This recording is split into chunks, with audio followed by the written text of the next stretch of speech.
Hello girls and boys, welcome back to my new video. So guys, दिनै जों माखासे फानि आसामिस निउसफोरनि सायाव नोजोर होनि। So जुदि नोंसोर आंनि चेनेलाव दिनै गोदानबा आंनि चेनेलाव जुदि दिनैसो गिबि खेब फैजेनदोंबा प्लिज चेनेलखौ साबस्क्राइब बानाय आरो खाथियाव थानाय घन्टानि सावगारिखौ बुनानै अल नटिफिकेशनाव सेट खालामनानै ला आरो भिडिअखौ नायनानै मोजां मोनोबा भिडिअखौ लाइक बानाय, लोगोफोरनो शेयार बानाय आरो माबायदि मोनदों कमेन्ट बानाय। So थैंक्स होमबा इसोरनि मुं लानानै भिडिअखौ जागायनोसै। ओम खेरि बाबा।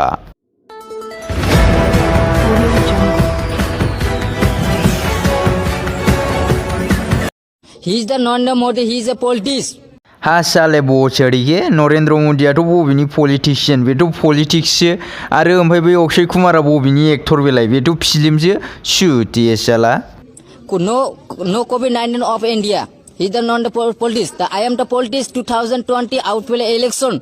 24 Goripur Assembly legislative member. So I am helping giving the rise to because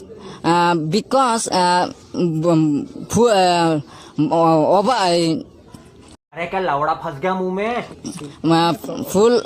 माने flat. I am to help me to because so giving the lockdown. So better poor people, very poor people. Where are you? अरे कहना क्या चाहते हो? Venture बेफोरबायदि कन्फिडेन्सआ बबेनिफ्राय फैयोब्रा आंनोबो नांगौलै बेबायदि कन्फिडेन्सखौ लाइफआव वेंचर आरो बिनि इंलिसखौ खोनानानै इंलिसनि हालोदा ओरैबायदि जाबाय।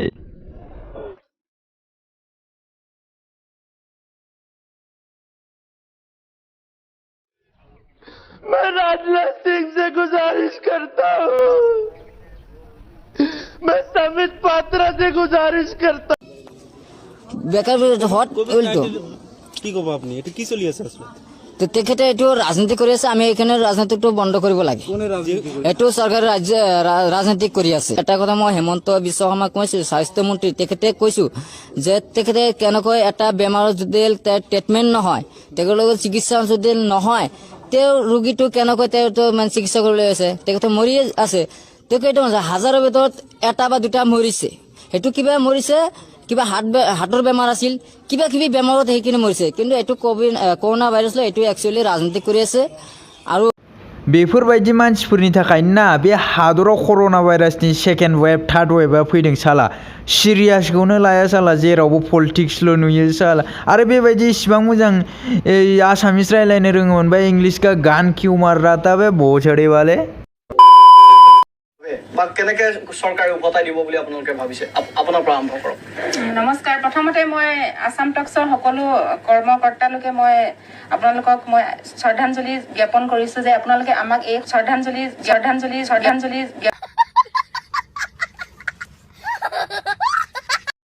बेखौ नायबाय हेन्सट लामा सामायाव जुमाय दखान होग्रा जुमाय फानग्रा हिन्जावफोरखौ लाबोनानै बै एक्सपार्टनि पेनेलाव फज'नानै दोनफैबालाय बेबायदियानो जाखागोन माबा दयनावबा जनाफननि जायगायाव श्रद्धांजलिबो होजागोन आरो दसे बुंनो होबावनायमोनबाथ' बे माबा बै फिउचारखौनो फुटुरे आरो गुगलखौनो गुगलेसो होनबावगौमोन अबे साला न्यूज एंकर भी सोच रहा होंगे अबे बहनचोद अभी तक तो मैं जिंदा हूँ कहाँ चला जबरदस्ती श्रद्धांजलि देने की कोशिश कर रहा वैसे उन्दैयाव बै सिगां गुगलखौ गुगले बुंनाया आंबो जादोंमोन अबसे प्रथमे चाওক এই CCTV ভিজুৱেল কিদৰে দিন দুপৰতে বপুৰাই চাইকেল চুৰি কৰিছে উধাও হৈছে পিছে এতিয়া বপুৰা আৰক্ষীৰ জালত পৰি এতিয়া চকু পানী টুকি তত পোৱা নাই এওঁ বাধ্যত পৰিহে হেনো বেয়া কামটো কৰিলে বেয়া বস্তু হেনো দুটাহে খায় সি অলপমান নিজৰে বেয়া বস্তু খাওঁ কাৰণে আজি বেয়াকৈ ভাজিছোঁ মই মানে মদ খাওঁ ভাং खाओ এই দুটাই बचड़ीके उन्दैयाव बिमा बिफाया स्कुलाव थिनहरबा स्कुलाव थाङालासिनो बै लामायाव मार्बल गेले गेले थानाया दासो मोन्दों बिगुर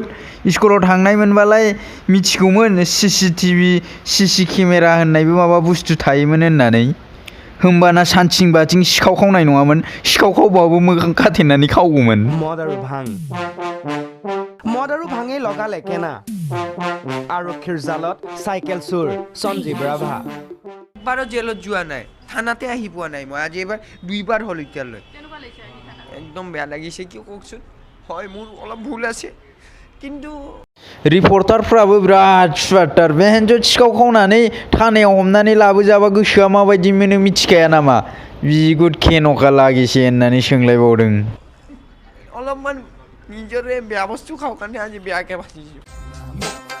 আৰক্ষী ৰেকৰ্ডত চোৰৰূপে খ্যাত সঞ্জীৱ হেনো এইবাৰহে আহিছে থানালৈ চিচিটিভি কেমেৰাই লগালে জগৰ একবাৰো যোৱা নাই একবাৰো যোৱা নাই মই কিয় ওলাইছে যেনে মেইন কথা কেমেৰা এইটো বাদ দিয়ক মই ন এইটো ভগৱান জানে আৰু মই জানো কমেডি নহয় মানে আজি বেয়াকৈ ফাঁচি গ'লোঁ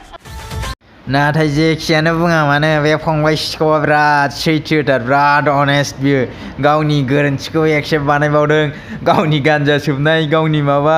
जुमाय लोंनाय गासिखौबो खिथानानै लाजोबबावदोंसो इउ आर आ रियेलि ग्रेट मेन ब्र आरो जुदि नेक्स्ट टाइम सिखाव खावबावोना एसे अबेबा सि केमेरा दं नामा अबेबा CCTV दं नामा मोजाङै थाल ला आरो मा फिसा फिसौ साइकेल खावलाबायनाय बेलाय खनसेनो दां ACB DCB नि न'आव थां माबा बाइक खाव गारि खाव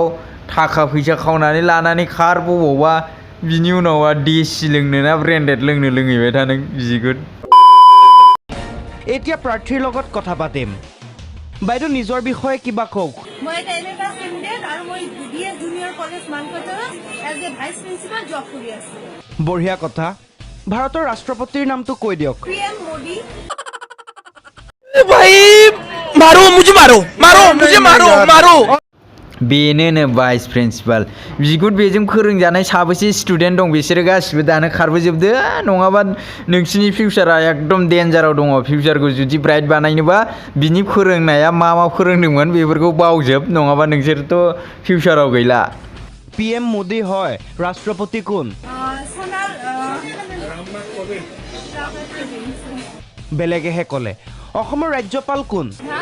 ৰাজ্যপাল অসমৰ হয় ৰাজ্যপাল ৰাজ্যপাল হয় একচুয়ালি মই মানে ইংলিশ মিডিয়ামৰ হয় মই মানে ইংলিশত পঢ়িছো শিলং ए देखो बेहेनचोद इंग्लिश मिडियामाव फरायबा रायजोनि रायजोपालनि नामखौ मिथिया नामा बिगुर ओरैनो शिलंनि नामखौसो बदनाम खालामगासिनो दं बै शिलंआव फरायनाय स्टुडेन्टफोर लोगो मोननांगौबा थाव गालथाव होजासिनो नों बिगुर How many districts are there in Assam? How many what? সাংবাদিকেও সুধি দিলে How many what? districts One. Are you serious? In Assam there are one district. No. District one only. एकदम कारेक्ट बलार टु बेहेनचोद बे जोंनि आसामाव माबा डिस्ट्रिक्टआ मोनसे दं स्टेटआ 12टा 30टा दङ ना मा होनो ओरैनो जोंखौ बै स्कुलाव मास्टारफोरा गोरोन्थिसो फोरोंदों माबा बिसिबांबाथा इसिबांटा दं होननानै बिगुर जेब्ला गुस जानानै साख्रि होयोना अब्ला बेबायदिनो जायो गासिबो खामानिया उल्थासो जाजोबो बे साइडआव थानाय आइजोआथ' मिथिखाबाय बे बिमा खर'जों थाफाबाय थानानै लाब गैला मान सनमानासो थांजोबसिगोन होननानै बेनिखायनो साइड दानखेखाबाय स' गाइस होमबा दिनैनि थाखाय एसेनोसै लोगो मोनफिनगोन थाबैनो गुबुन मोनसे भिडिअ'आव होमबा बाय बाय सी इउ भेरि सुन थेंक्स फर वाचिं